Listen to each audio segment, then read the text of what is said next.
going to show some of my recent vinyl finds, all New Zealand material, and I've got some really great stuff, really albums that I'm really pleased about. First up, here's the Puddle.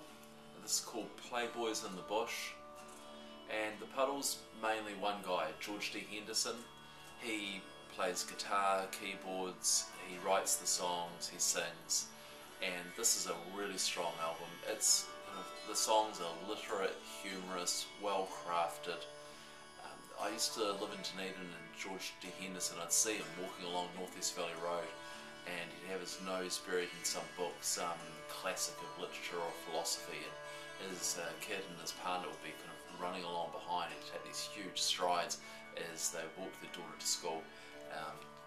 And that love of literature and it comes through in the lyrics. Really, really good album, and that's out on Fish Rider Records, and I don't know where it is, but they also sent me a single with the album, which has one song from the Puddle and one from Robert Scott of the Bats.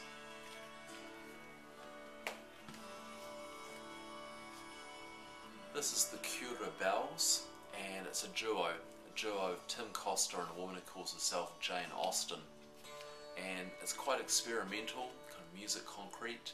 So you've got instruments on here like accordions, cymbals, bass, drums, but also things like egg slicer and shaker, glasses. Yeah, I read about this in Uncut magazine. I got a 4-star review in there, and I'd never heard of them.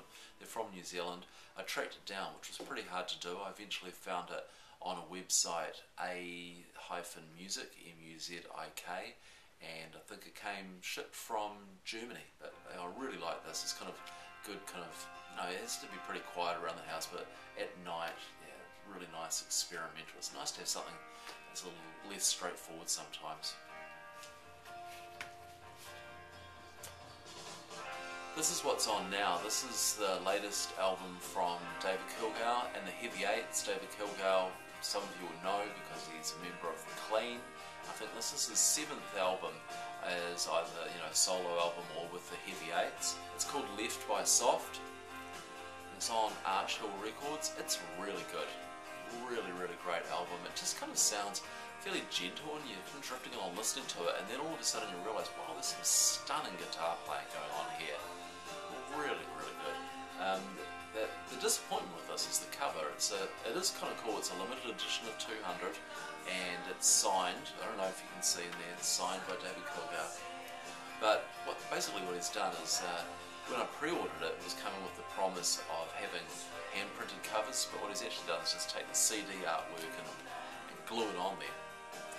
But yeah, Left by Soft, and I think this one can really have a big audience internationally. A really nice album. On a related note, related because this is from the Bats, which features Robert Scott, who's another member of the Clean. This is the Bats album At the National Grid, which is from a few years ago now, and I didn't get it when it came out, but I saw it, that it was available on vinyl, and so I thought, oh, we'll give it a go. And again, another fantastic album. The Bats, they kind of feel like getting up on Saturday and it's a bit chilly, so you put on your favourite jersey, and it just feels comfortable. You know what you're getting, but it just feels right. And yeah, I really like the Bats. And this is a great album. The songs are really good. They kind of chug along. Look at this. It's printed. It's on orange vinyl. The pressing sounds awesome. So just really nice. And it also came with a CD of the album as well in there. So yeah, At the National Grid, which initially I thought might be a live album, but it's not. It's just, I think it's the name of the studio where they recorded it. Now I don't normally buy metal, but I picked up this, Beastwars, and this could have probably featured in my last video, which was favourite record covers, or record covers I love. And this appeals to me because the vocals aren't those really, really growly, gravelly vocals, which I don't really like. And this is the kind of more song-like, I suppose, in its vocal delivery. And look at this.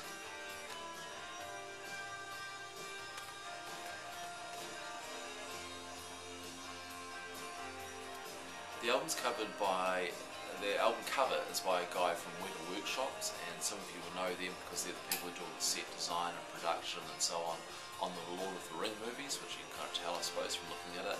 And yeah, great album, really nice, kind of low tune, riffy music, which is lots of fun.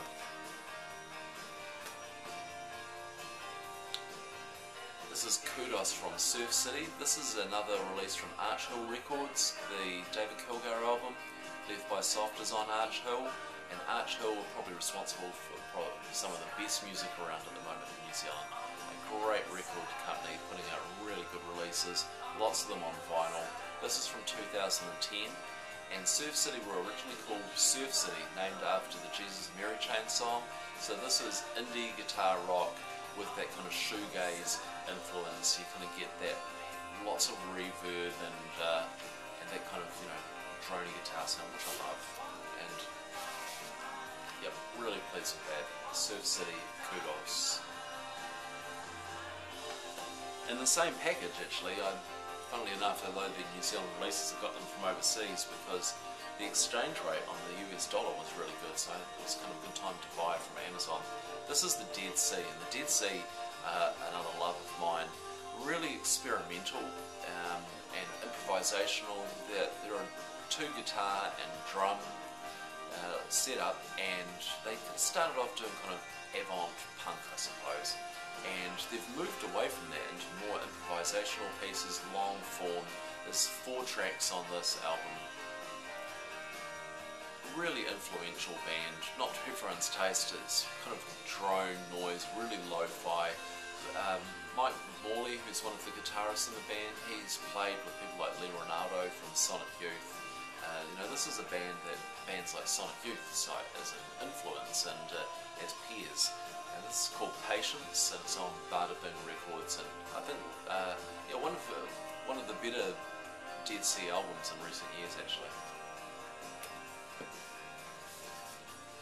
Here's another one with an awesome cover. This is an Emerald City, Circa Scaria. It's not their latest album, that's called The Fourth, and I hope that's released on vinyl. It hasn't been yet, but that is a fantastic album. So is this. They play kind of big guitar-driven epic soundscapes, but with an Eastern influence. There's instruments like lute and sitar on here, and this album was recorded in a cave on the west coast of the North Island of New Zealand. And the fourth side of the album is an improvised piece which was recorded live in the cave. So the first 3 sides are the songs you'll get on the CD release, with this improvised piece on the 4th side. And double vinyl, comes with this booklet, which is really nice, and it's got in here, there's a photo of the setup where they were recording in the cave.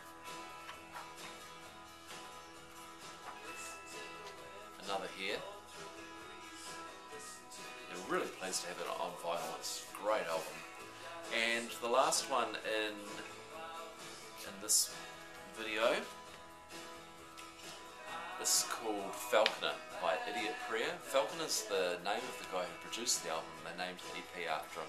So Falconer are a 3-piece from Dunedin, who again play kind of guitar-based.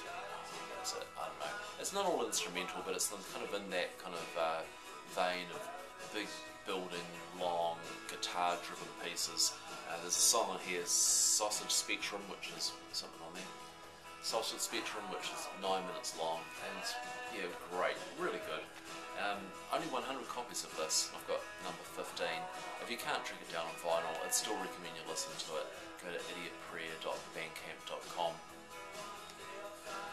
So there you go, there's a run through some of my recent vinyl finds, and I've got a few more things in the mail, and I'll show those in a video soon. And I've also got some things that aren't by New Zealand artists, so I've kind of been bundling those together, and I thought I'd do an international video soon.